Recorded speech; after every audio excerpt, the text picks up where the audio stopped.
Hi hello అందరికీ నమస్తే. Welcome back to it the rate of PK craft creations. Last వీడియోలో మనం చెప్పాం కదా, చార్ట్ పేపర్తో లీఫ్ ఎలా తయారు చేయాలి అని చెప్పేసి. సో నేను గ్రీన్ చార్ట్ పేపర్ తోటి ఇక్కడ చూపిస్తున్నాను. ఈ గ్రీన్ చార్ట్ పేపర్ ఆల్రెడీ మనకు షాపుల్లో అవైలబిలిటీ ఉంటుంది. అది తెచ్చేసి నేను ఇప్పుడు లీఫ్ అనేది ఎలా చేస్తున్నానో చూడండి. ఫస్ట్ ముందుగా మనము పెన్సిల్ స్కెచ్ అనేది చేసుకుంటాం. ఇలా పెన్సిల్ స్కెచ్ ఇవ్వటం వల్ల మనకు అనీవెన్ లీఫ్ షేప్ రాకుండా కరెక్ట్గా వస్తుంది. ఇప్పుడు నేను ఈ పేపర్ ఎలా ఫోల్డ్ చేసుకున్నానో కూడా ఈ వీడియోలో ఉంది. ఇప్పుడు చూస్తున్నారు కదా, నేను లీఫ్ది షేప్ అనేది కరెక్ట్గా ఇస్తున్నాను. ఇంకొకటి, నా వీడియోస్ అయితే చూస్తున్నారు కానీ లైక్ చేయట్లేదు, సబ్స్క్రైబ్ చేయట్లేదు. ప్లీజ్ మీకు కానీ నా వీడియోస్ నచ్చినట్టయితే లైక్ చేసి సబ్స్క్రైబ్ చేయండి. సో దట్ నేను ఇంకా దానివల్ల మంచి మంచి వీడియోస్ చేయడానికి నాకు ఎంకరేజ్మెంట్గా ఉంటుంది. ఇప్పుడు చూసారు కదా, నేను అవుటర్ లైన్ అనేది గీసుకున్నాను. మీరు ఏ క్రాఫ్ట్ చేయాలన్నా ఫస్ట్ పెన్సిల్ స్కెచ్ ఇచ్చేసుకున్నారంటే మీకు రాంగ్ రాకుండా నీట్గా వస్తుంది. ఇప్పుడు నేను కటింగ్ అనేది స్టార్ట్ చేశాను. ఇంకొక ఐడియా ఏంటంటే, కింద పట్టుకోవడానికి పిల్లలకి ఎంత లెంత్ కావాలో ఫస్ట్ అంత లెంత్ వదిలేసుకొని మనం లీఫ్ కర్వ్స్ అనేది ఇచ్చుకున్నామంటే పర్ఫెక్ట్గా ఉంటుంది. ఇది మనకు పిల్లలకి ఎప్పుడైనా ప్రాజెక్ట్స్ ఇచ్చినప్పుడు, స్కూల్లో ఎన్విరాన్మెంటల్ డే చేసినప్పుడు ఈ విధంగా మనము లీవ్స్ అనేది ప్రిపేర్ చేసి పిల్లలకి ఇచ్చామంటే బాగుంటుంది. నెక్స్ట్, ఇంట్లో ఏమన్నా న్యాచురల్ ప్లాంట్స్, పేపర్ ప్లాంట్స్ ఏమన్నా చేస్తారు కదా న్యాచురల్ లుక్ కోసము, అలా ప్లాంట్స్ చేసినప్పుడు కూడా ఇలా లీవ్స్ అనేది కట్ చేసి పెట్టారంటే సేమ్ న్యాచురల్ ప్లాంట్స్ ఎలా ఉంటాయో మనకు ఆ లుక్ రావడానికి చాలా బాగుంటుంది.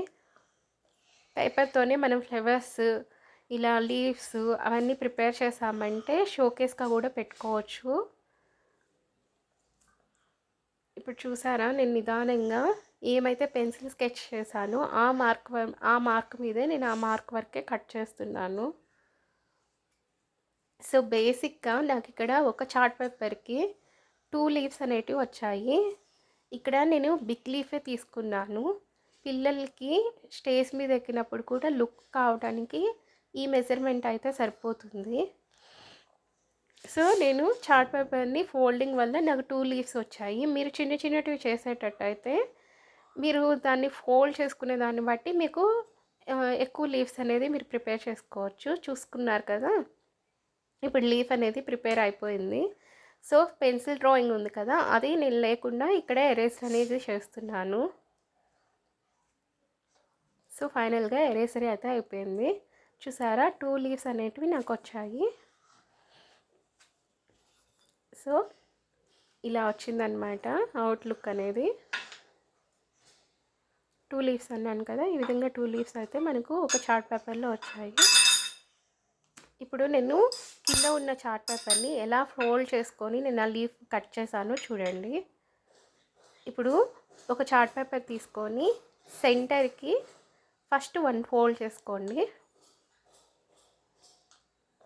నెక్స్ట్ ఇప్పుడు అక్కడి నుంచి ఫస్ట్ ఫోల్డ్ అయింది కదా, సెకండ్ ఫోల్డ్ సేమ్ మళ్ళీ ఇంకో సెంటర్ పాయింట్కి ఫోల్డ్ చేశారంటే మీకు ఒకేసారి 2 లీవ్స్ అనేది సింపుల్గా కట్ చేసేసుకోవచ్చు ఈ విధంగా. ఇప్పుడు చూడండి, నేను ముందర ప్రీవియస్గా కట్ చేసింది బేసిక్ లీవ్స్ని తీసుకొని ఈ విధంగా ఆ చార్ట్ పేపర్ మీద పెట్టేసి ఇలా పెట్టారంటే మీ లీఫ్ అనేది మూవ్ అవ్వకుండా ఉంటుంది. ఇప్పుడు కరెక్ట్గా అడ్జస్ట్మెంట్ చేసుకొని సేమ్ ఇందాక చేసిన ప్రాసెస్ ఉంది కదా, కాకపోతే అక్కడ నేను పెన్సిల్ మార్క్ చేసుకొని ఫస్ట్ ఈ లీఫ్ అనేది కట్ చేసుకున్నాను. ఇప్పుడు ముందర మనం కట్ చేసుకున్న లీఫ్ని పెట్టేసి నేను మార్కింగ్ అని చేసుకున్నాను. అన్ఈవెన్ సైజ్ లేకుండా మనకు కరెక్ట్గా అన్ని లీవ్స్ అన్నీ ఒకే సైజ్ కావాలంటే ఈ విధంగా చేసుకుంటే మీకు కరెక్ట్ సైజులు అనేది వస్తాయి. సో మార్కింగ్ అనేది ఫినిష్ చేస్తున్నాను.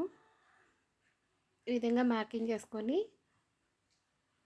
సేమ్ ఇందాకట్లాగే కట్ చేసేసుకుంటాను.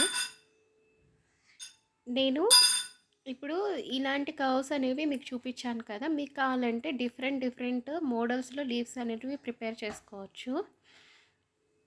మీరు చూడండి కటింగ్ కూడా ఫినిష్ అయిపోయింది. ఆల్మోస్ట్ అంతా ఫినిష్ అయిపోయింది కదా! ఇప్పుడు ఈ వేస్ట్ ఏమైతే వస్తుందో ఆ వేస్ట్‌ని పడేయకుండా ఎత్తిపెట్టండి. సో, రిమైనింగ్ చార్ట్స్‌తో కూడా నేను అన్నీ ఫినిష్ చేసేసాను. సో, ఆల్మోస్ట్ ఇన్ని లీవ్స్ నేను ప్రిపేర్ చేశాననమాట. సో, ఆ లీఫ్ ఒక్కటే మనం ఇచ్చామంటే అది కొంచెం బెండ్ అయిపోద్ది.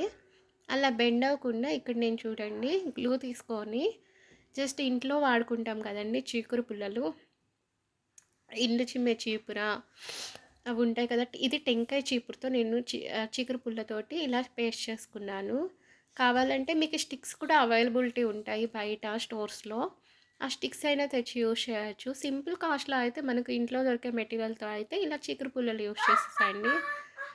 బ్రూమ్ స్టిక్ ఉంటుంది కదా! ఆ పుల్లలు తీసుకొని పెట్టేశారంటే సరిపోతుంది. ఇప్పుడు చూడండి ఫైనల్‌గా ఒక 5 మినిట్స్ వదిలేసారంటే ఫుల్ డ్రై అయిపోతుంది. ఎక్స్ట్రాని ఇలా కట్ చేసేసుకోండి.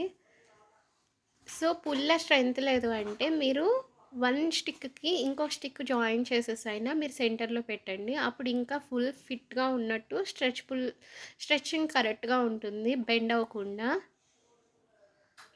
ఇప్పుడు చూడండి లాస్ట్‌లో ఇలా కర్వ్స్ అనేటివి ఇస్తున్నాను. జస్ట్ సిజర్‌ని ఇలా తీసుకొని దాని మీద కరెక్ట్‌గా పెట్టేసుకొని ఇలా పుల్ చేశారంటే మీకు కర్వ్ అనేది వచ్చేస్తుంది. మరి గట్టిగా పుల్ చేయకూడదు. అప్పుడు పేపర్ చినిగిపోద్ది. ఇప్పుడు చూస్తున్నారు కదా! నేను దాన్ని బెండ్ కూడా చేసి చూపిస్తున్నాను. సో, ఫైనల్‌గా ఈ విధంగా అన్ని లీవ్స్‌కి నేను ఈ విధంగా పెట్టేశాను. వీడియో నచ్చితే లైక్ చేయండి.